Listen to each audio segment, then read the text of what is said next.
Take 256.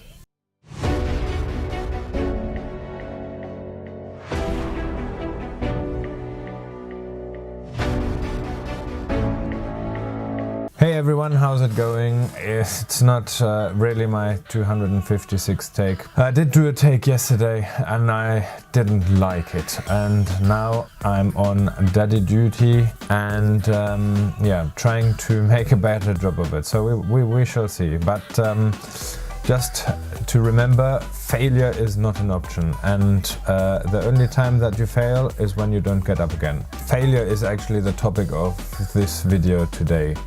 I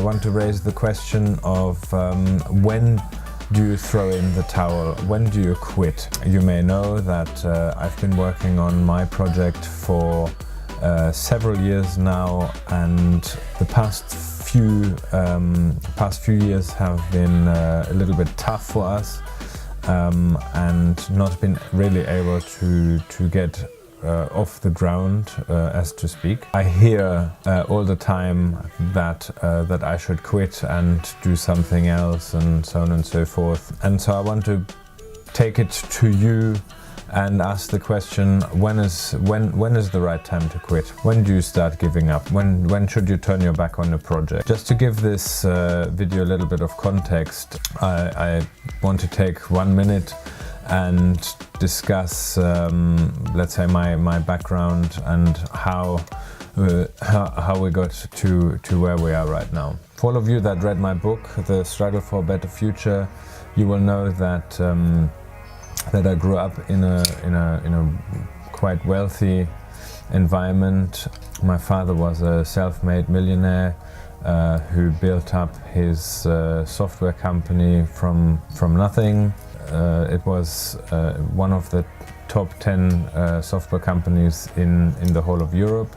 And during its prime, it had about 1,000 employees. That would all change. In 2002, few mistakes were made, but the big fall came through the treacherous act of the one person that I would have called my second father. From one day to the next, everything that my father had worked on had been lost.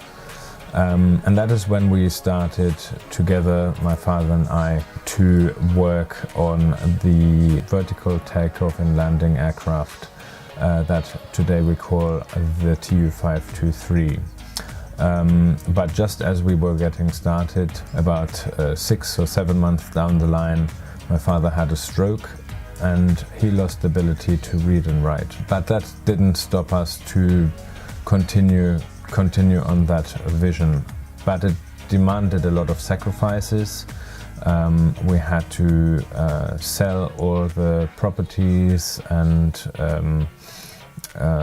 assets that we had. We sold them in order to finance the project, in the hope that when we would finish the development, someone would invest, buy it, or finance it in one way or another. With this stroke of my father, over time his health was deteriorating. He had one surgery after the other, but never did he give up on the vision of making it. The problem really came when we started running out of money in 2008. The saving, if you can see it like that, came with the opportunity to work with the Bolivian government on an energy project. Apart from developing the software for the aircraft itself, we also developed the onboard generator that is based on a combined cycle principle. Now, this opportunity in Bolivia arose, and so we all kind of lived in Bolivia for a year and were working on the presentation of this bigger and better prototype to be presented to Bolivia's President Evo Morales. Unfortunately, before we could sign a commercialization contract, there was civil unrest breaking out in December 2010. It got really nasty, and we've virtually fled the country, and it was a very difficult time because of the uncertainty, lack of cash, and we ended up back in Germany with a big question: what do we do next? We virtually had to sell everything that was left. I basically sold any watches that I had, any jewelry that I had or my wife had, to be able to make it to the United Kingdom and survive in the United Kingdom. So we came to the UK in 2011 in the hope that we could find investors here and finally finance the project to a commercial state. Unfortunately, it wasn't as easy as we thought, and it was really quite challenging at times. My father remained in Germany, and we were communicating through Skype to strategize on how we can proceed and ways to find funding. At the same time, he still was fighting with his health. In 2013, we could finally get a break. We started our crowdfunding campaign.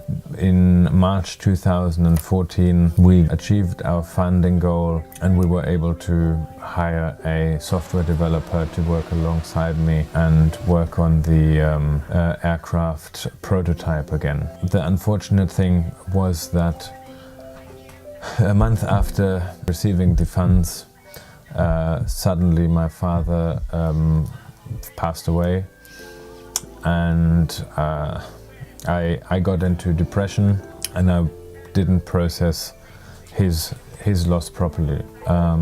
So as a result, there were a lot of mistakes and decisions made that were maybe not the best, and that meant that by 2015 the company was facing liquidation. I ran out of money. I was unable to pay the one employee that I had. I had two investment opportunities. I decided to go for the £100,000 because it was more in line with the vision that I had. Can you see Jana there? But despite the fact that we had all contracts signed and agreements signed for the money to flow, the money never actually arrived, which obviously didn't help my state of depression and other things that I was going through. My wife was very sick at the time, so she couldn't work. She had told me in the beginning that it would resort to us having to depend on a food bank.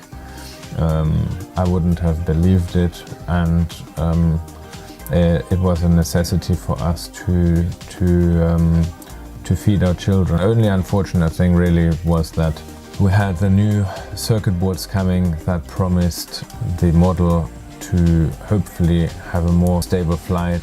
The week before they arrived, the software developer left. I was not in a mental state where I could motivate him and essentially keep him.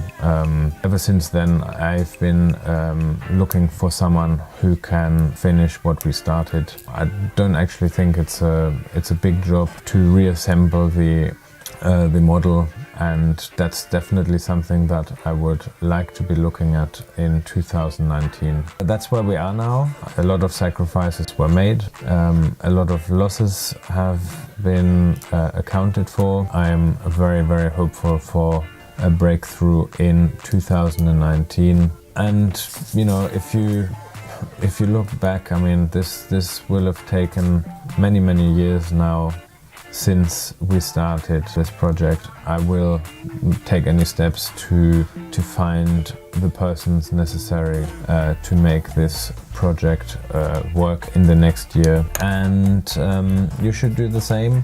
Don't be discouraged. It will happen for you. as it will happen for me in time. In the meantime, I am continuing my weekly videos, so you will be one of the first to know when something exciting happens. As I said in the beginning, the only time you fail is when you don't get up again. And whatever your project, whatever your vision, whatever your mission, don't give up on it. I'm continuing believing for this vision, and I'm continuing to believe in taking this aircraft to the next level, presenting it to the world as an infrastructure solution. I need help to be able to achieve that, and I am hopeful that that help I can count on in 2019. Stay blessed and be happy. Look on the positive. Don't let the naysayers get you down. I'll definitely see you in the next one. And if you want to really bless me with a Christmas present, then please do me the favor and click the red little subscribe button at the bottom. Leave some comments below with anything. If you have any questions that you want answered, then please do so. You are all beautiful and you're awesome, and I'll see you in the next one.